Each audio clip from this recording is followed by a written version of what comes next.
Hi welcome back to RS kitchen. நம்ம இன்றைக்கி பார்க்க போகிறது வந்து கிறிஸ்பி ஃப்ரைடு சிக்கன். இது வந்து 2 வேஸில் நம்ம செய்யலாம். இது வந்து நீங்கள் எப்படியான சாப்பிட்லாம். ஒன்று சாண்ட்விச்சில் வச்சு சாப்பிட்லாம், இல்லைன்னா சைடுக்கு ஃப்ரெஞ்ச் ஃப்ரைஸ் வச்சு சாப்பிட்லாம்.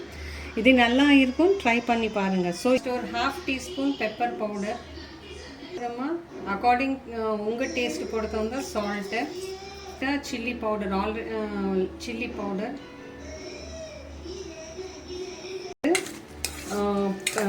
இந்த 3 ஐட்டம்ஸும் மசாலா போட்டுட்டு இது நல்லா மிக்ஸ் பண்ணணும்.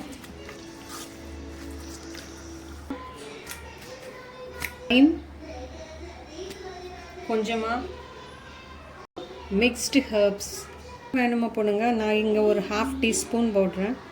ரெட் சில்லி ஃப்ளேக்ஸ்,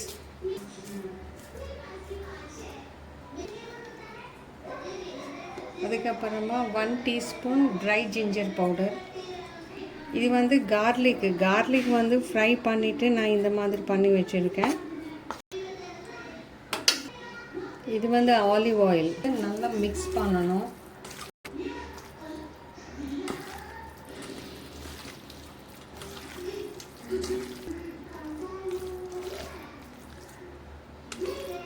நான் கார்லிக் பேஸ்ட் வந்து வீட்டில் தான் செஞ்சுட்டேன்.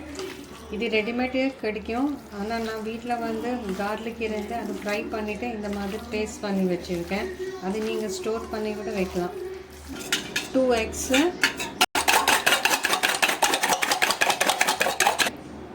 இது வந்து நல்லா பீட் பண்ணணும். இந்த மாதிரி ஃப்ளஃபி வந்தப்பறம் அதுக்கப்புறமா இது வந்து சோடா வந்து நான் இதில் ஆட் பண்ணுறேன். பீட் பண்ணணும். இதுக்கு வந்து ரொம்ப ரிச்சாக யூனிக்காக இருக்கும்.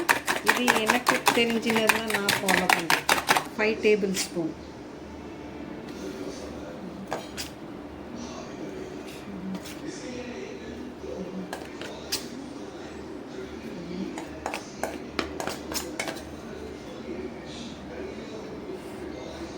கொத்தமல்லி கொஞ்சம்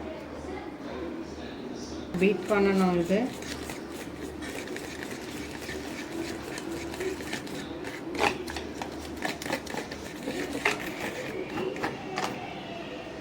கன்சிஸ்டன்சியில் இருக்கணும். இது வந்து இதில் ஆட் பண்ணு.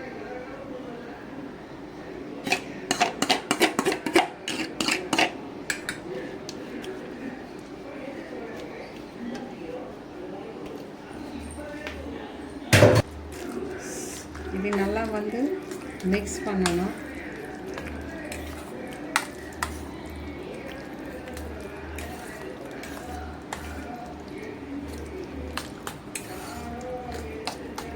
இது நல்லா மிக்ஸ் பண்ணியாச்சு. அதுக்கப்புறமா இந்த ஃபோக்கு வச்சுட்டு பீசஸ் எல்லாம் இப்படி நல்லா பண்ணணும்.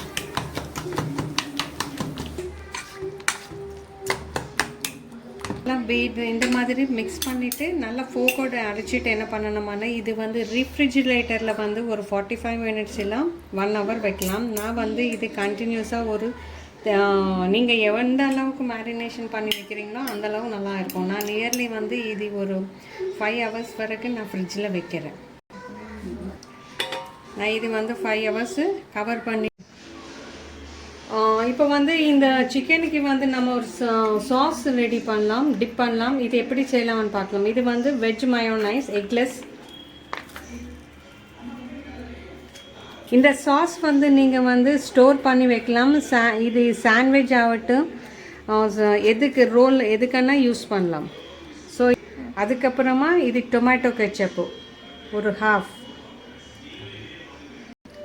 அதுக்கப்புறமா மிக்ஸ்டு ஹர்ப்ஸ் கொஞ்சம்,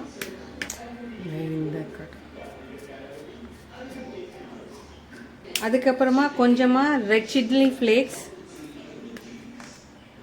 லைட்டாக பெப்பர் பவுடர், லிட்டில் பெரி பெரி பவுடர், ரெட் சில்லி பவுடர், அதுக்கப்புறமா கொஞ்சமாக சுகர்,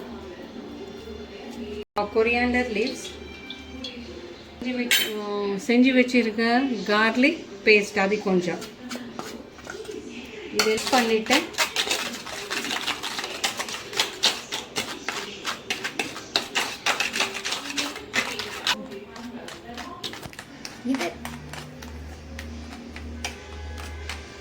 அப்புறமா ஆலிவ் ஆயில் கொஞ்சம்,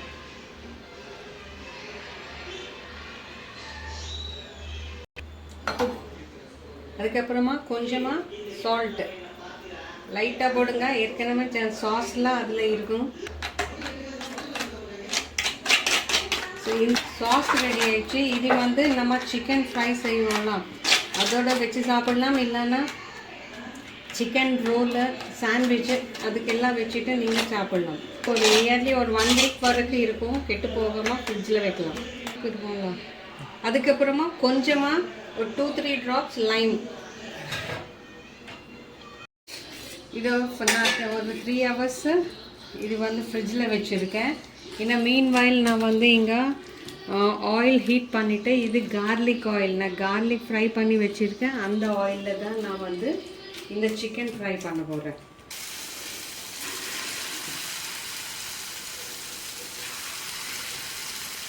இது நல்லா இருக்கும். உங்கள் பசங்களுக்கெல்லாம் இது நல்லா பிடிக்கும் போது ட்ரை பண்ணி பாருங்கள்.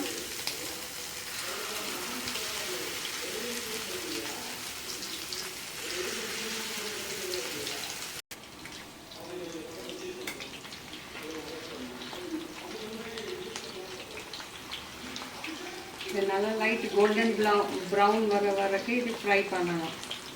இந்த சைடு வந்து ப்ரெட் எடுத்துருக்கேன். ப்ரெட் எடுத்துட்டு இந்த நமக்கு இந்த இது செஞ்சோம் இல்லை சாஸு, அந்த சாஸ் இதுக்கு மேலே வச்சுட்டு, இது நான் சொன்ன ஆல்ரெடி வந்து ஒரு சிக்கன் ஃப்ரைனா 3 டிஷ்ஷஸ் பண்ணலாமான்னு. ஸோ இது வந்து ஒன்று ப்ரெட்டோடு வச்சு சாப்பிட்லாம், ஒன்று வந்து சிக்கன் சப்பாத்தி மாதிரி செஞ்சுட்டு சப்பாத்தி ரோல் வச்சுட்டு சாப்பிட்லாம். ஸோ எனக்கு இன்றைக்கி டைம் இல்லாதனால நான் வந்து ஜஸ்ட் இது செஞ்சுட்டு ப்ரௌன் ஆகிடுச்சோ அந்த பீசஸ் எல்லாம் எடுக்கிறேன். இந்த மாதிரி லைட் ப்ரௌன் வந்தால் போதும். இது ஈஸியாக குக் ஆகும். போன்லெஸ் சிக்கன்னால ஈஸியாக குக் ஆகும்.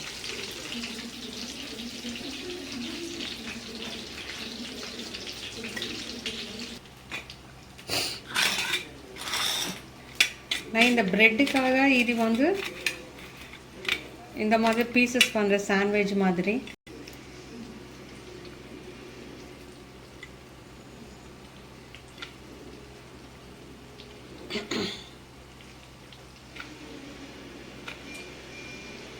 ஓகேவா?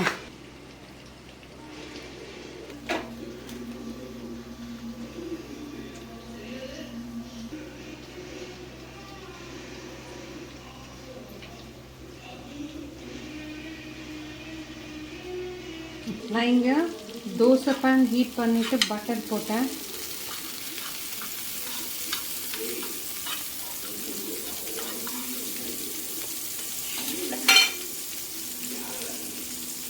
அதுக்கப்புறமா லைட் ஆயில்,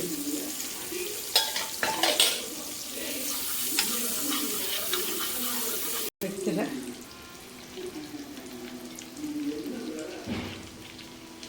ஜஸ்ட் ஒரு 2 மினிட்ஸ் கீழே ப்ரௌன் ஆகிய வரைக்கும் போதும். இது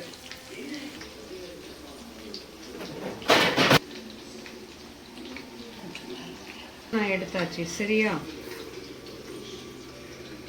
இனி வந்து இது ஃபஸ்ட்டு டிஷ்ஷு. செகண்ட் டிஷ்ஷு வந்து கேஎஃப்சி இந்த பொட்டேட்டோ ஃப்ரெஞ்ச் ஃப்ரைஸோட இது வந்து இது சாஸ் வச்சு சாப்பிடலாம். இது செகண்ட் டிஷ்ஷு. தேர்ட் டிஷ்ஷு வந்து சப்பாத்தி அண்ட் சப்பாத்தியில் ரோல் பண்ணிவிட்டு அது ரோல் மாதிரி சாப்பிட்லாம். ஸோ ஐ ஹோப் உங்களை எல்லாருக்கும் வந்து இந்த ரெசிபி பிடிச்சிருக்குன்னு நினைக்கிறேன். இன்னும் லைக் பண்ணுங்கள், ஷேர் பண்ணுங்கள், பக்கத்தில் எல்லாம் பெல் ஐகான் கிளிக் பண்ணுங்கள்.